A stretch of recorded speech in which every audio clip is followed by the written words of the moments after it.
Well, howdy.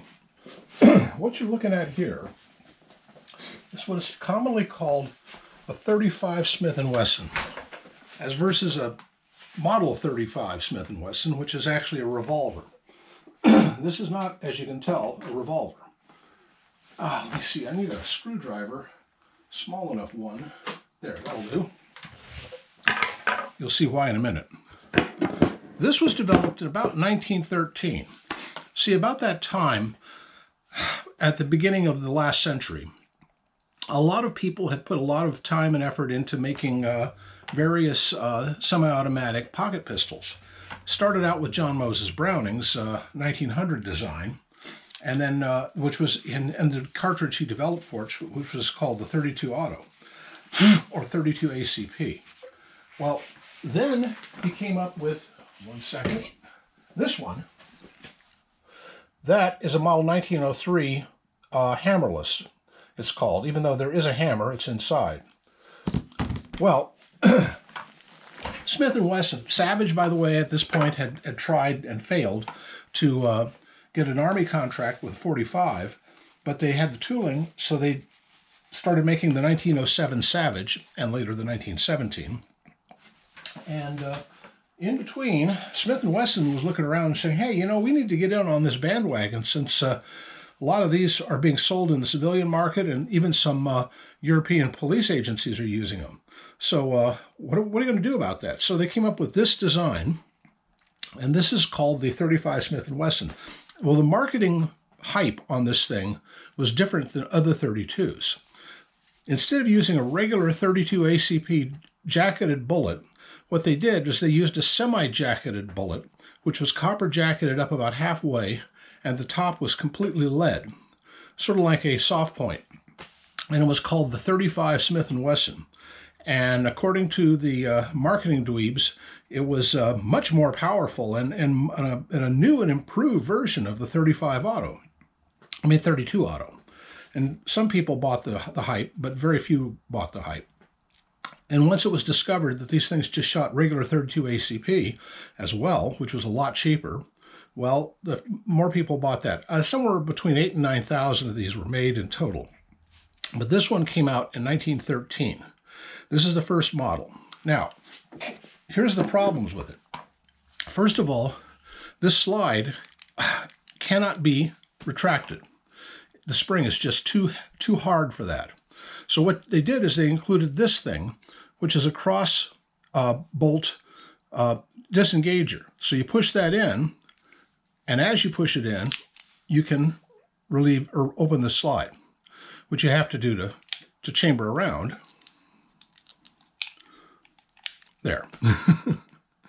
It's a two-fisted operation to do much of anything. This particular one, the magazine is stuck on. So what you have to do is this, and then stick a screwdriver right under the lip here.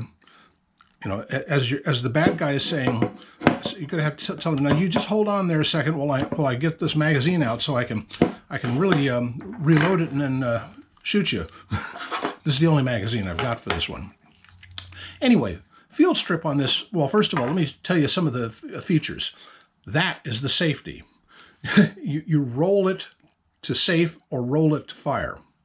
There's also a grip safety, but it's on the front, not on the rear, which is really kind of inconvenient to hold because if you're pushing the safety, you're not really grasping the gun right. Anyway, to disassemble, first take the magazine out, then pull down on the pistol grip, or trigger guard until it disengages, which sometimes can take a bit. Come on. Wait a minute. Are you, you have to uncock it. Is it cocked?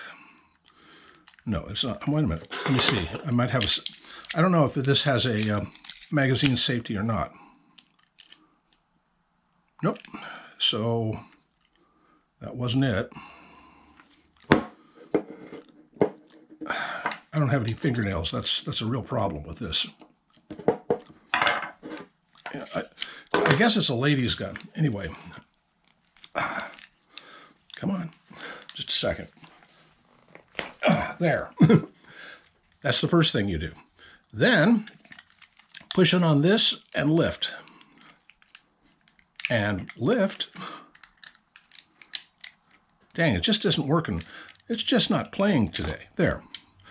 That's the field strip. This did not compete well with a Colt or a Savage, either one of which is much easier to field strip, to shoot, to load. You know, this is just not a very good gun. It's not designed to be really good, I don't think.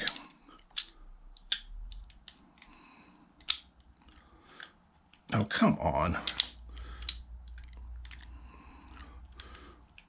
As you can see.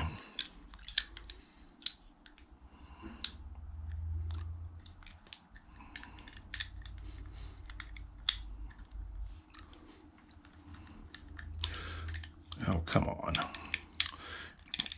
Anyway, a recent video I was watching online featured one of these. Yes, Jared, yours. And so I figured, what the heck, I'd do a video about it myself. Well, to heck with it. I'll work on it later.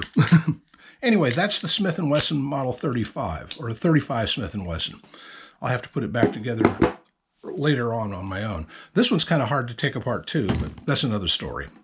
Anyway, that's it. It's not a very good pistol.